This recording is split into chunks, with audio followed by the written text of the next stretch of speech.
السلام علیکم اسٹوڈنٹس، کیسے ہیں؟ میری دعا ہے کہ جہاں رہیں شاد رہیں، آباد رہیں، اپنی صحت کا بھرپور خیال رکھیں اور کھائیں پئیں، خوش رہیں۔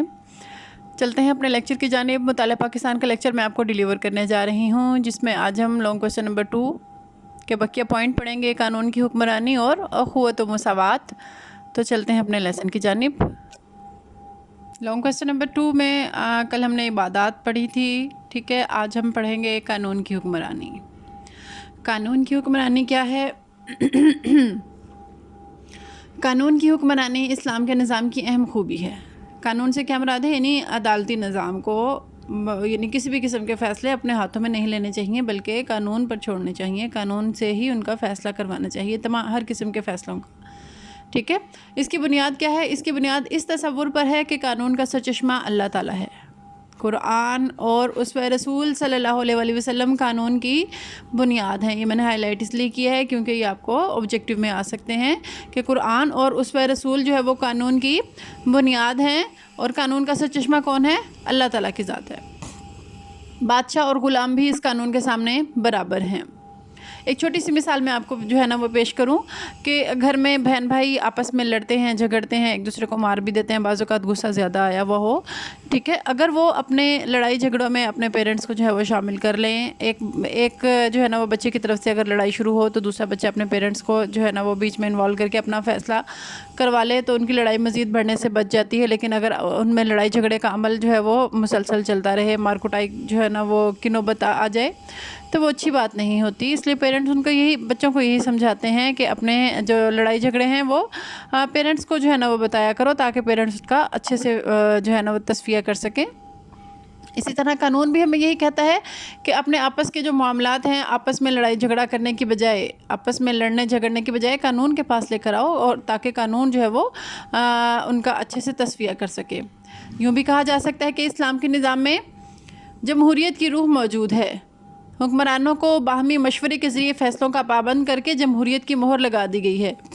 یعنی یہ بات نہیں کہ جو حکمران ہیں یا قانون ہے وہ کسی ایک پارٹی کی طرف جھکاؤ محسوس کرتے ہوئے جو ہے وہ اس کی یعنی اس کے حق میں فیصلہ دے۔ نہیں، اسلام کیا کہتا ہے؟ کہ اسلام کہتا ہے کہ دونوں فریقین کی بات سن کے پھر قانون کے مطابق جو ہے وہ فیصلہ کیا جائے۔ شرط یہ ہے کہ تمام فیصلے جو ہیں وہ قرآن اور سنت کی روشنی میں ہوں۔ کلیئر؟ قرآن و سنت کی روشنی میں جو اصول بنائے ہیں انہی کی روشنی میں فیصلہ ہو، ٹھیک ہے۔ قانون کی حکمرانی تھا۔ اگلا ہمارا جو عنصر ہے وہ ہے اخوت و مساوات۔ اخوت کسے کہتے ہیں؟ بھائی چارے کو، اور مساوات کسے کہتے ہیں؟ برابری، یعنی تمام لوگ آپس میں برابر ہیں، اور اخوت کا مطلب تمام مسلمان آپس میں بھائی بھائی ہیں۔ اسلامی معاشرے میں اخوت و مساوات کو خاص اہمیت حاصل ہے۔ مدینہ منورہ میں جب اسلامی حکومت قائم ہوئی تو اس میں اخوت اور مساوات جو ہے وہ مثالی تھی۔ کیسی مثالی تھی؟ کیونکہ جو لوگ مکہ مکرمہ سے جو مسلمان ہجرت کر کے آئے تھے وہ بے سر و سامان تھے، اپنا سارا ساز و سامان، مال و دولت مکہ میں ہی چھوڑ کر آئے تھے، ٹھیک ہے۔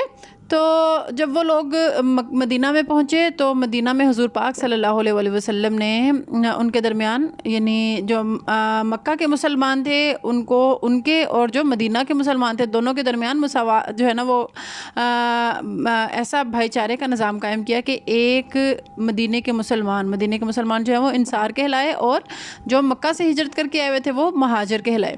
حضور پاک صلی اللہ علیہ وسلم نے ایک انصار بھائی کو دوسرے مہاجر کا جو ہے نا وہ بھائی بنا دیا، دونوں کو آپس میں۔ اور انصار نے کیا کیا؟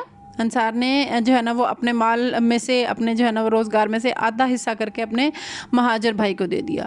تو یہ حضور پاک صلی اللہ علیہ وسلم نے اخوت کی جو مثال بنائی تھی وہ مثالی تھی۔ آج بھی اسلامی معاشرہ اسی اخوت و بھائی چارے اور مساوات کا تقاضا کرتا ہے جو مواخات مدینہ میں نظر آئی۔ مواخات مدینہ اسی عمل کو کہتے ہیں جو حضور پاک صلی اللہ علیہ وسلم نے ان کو بھائی بھائی بنایا تھا۔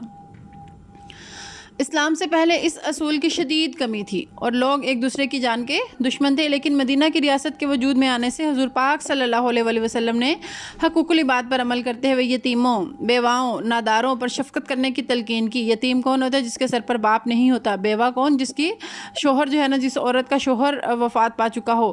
اور نادار کون؟ جو غریب ہیں، یعنی ماں باپ تو پاس ہوں لیکن غربت کی وجہ سے جو ہے نا وہ اپنی ضروریات زندگی پوری نہ کر سکتے ہیں، ان پر شفقت کرنے کی تلقین فرمائی۔ آپ صلی اللہ علیہ وسلم نے لوگوں کو زندگی بسر کرنے کا ضابطہ دیا تاکہ لوگ آپس میں محبت سے رہ سکیں اور معاشرے میں بھائی چارے اور مساوات کی فضا قائم ہو۔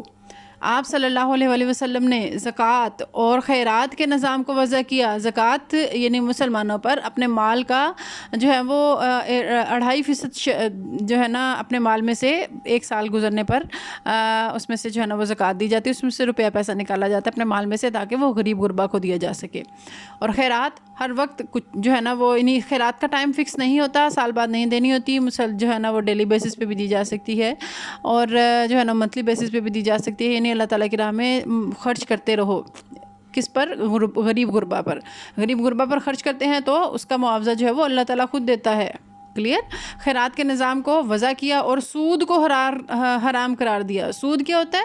یعنی اگر جو ہے مال کے اوپر ایکسٹرا مال لینا، سود جو ہے وہ مال کے اوپر ایکسٹرا مال لینا، یعنی میں آپ کو یعنی مثال کے طور پر اگر کوئی جو ہے نا وہ کسی کو 1000 روپیہ جو ہے وہ قرض کی رقم دیتا ہے اور واپسی میں مطالبہ کرتا ہے کہ میں نے آپ سے 1100 روپیہ لینا ہے تو میں آپ کو مال دوں گا جو ہے نا وہ 1000 روپیہ دوں گا، تو جو 100 روپیہ ایکسٹرا لے رہا ہے وہ سود ہے۔ ٹھیک ہے؟ سود کو حرام قرار دیا کیونکہ اسلام میں دوسروں کے استحصال، لوٹ کھسوٹ کی کوئی گنجائش نہیں ہے۔ اخوت ہمیں اس بات کا درس دیتی ہے کہ آپس میں برادرانہ تعلقات قائم ہونے چاہیے، برادرانہ بھائی جیسے، تاکہ کسی کے حقوق چھینے نہ جائیں اور نہ ہی کوئی کمزور پر ظلم کرے۔ حضور اکرم صلی اللہ علیہ وآلہ وسلم کا ارشاد ہے کہ ایک مسلمان دوسرے مسلمان کا بھائی ہے اور وہ اس کے ساتھ دھوکہ نہیں کرتا اور اس کے ساتھ خیانت نہیں کرتا اور اس کی غیبت نہیں کرتا۔ یہ تینوں جو ہے نا وہ ایک مسلمان کے دوسرے مسلمان پر حق ہیں۔ کیا کہ اس کے ساتھ دوسرے مسلمان کے ساتھ دھوکہ نہ کیا جائے، نہ ہی اس کے ساتھ خیانت کی جائے اور نہ ہی اس کی غیبت کی جائے۔ سنن الترمذی حدیث نمبر 2747 ہے۔ آپ صلی اللہ علیہ وآلہ وسلم نے کینہ اور حسد سے باز رہنے کا حکم دیا، کا درس دیا، لہٰذا مسلمانوں کو چاہیے کہ وہ اتفاق سے رہیں اور ایک دوسرے کی مدد کریں۔ یہ آپ کا جو ہے نا وہ لیکچر یہاں تک ہی ہے۔ ٹھیک ہے؟ آپ نے یہ پوائنٹ قانون کی حکمرانی مکمل اور اخوت و مساوات ہاف آپ پوائنٹ یہاں تک یاد کریں گے۔ Okay, take care.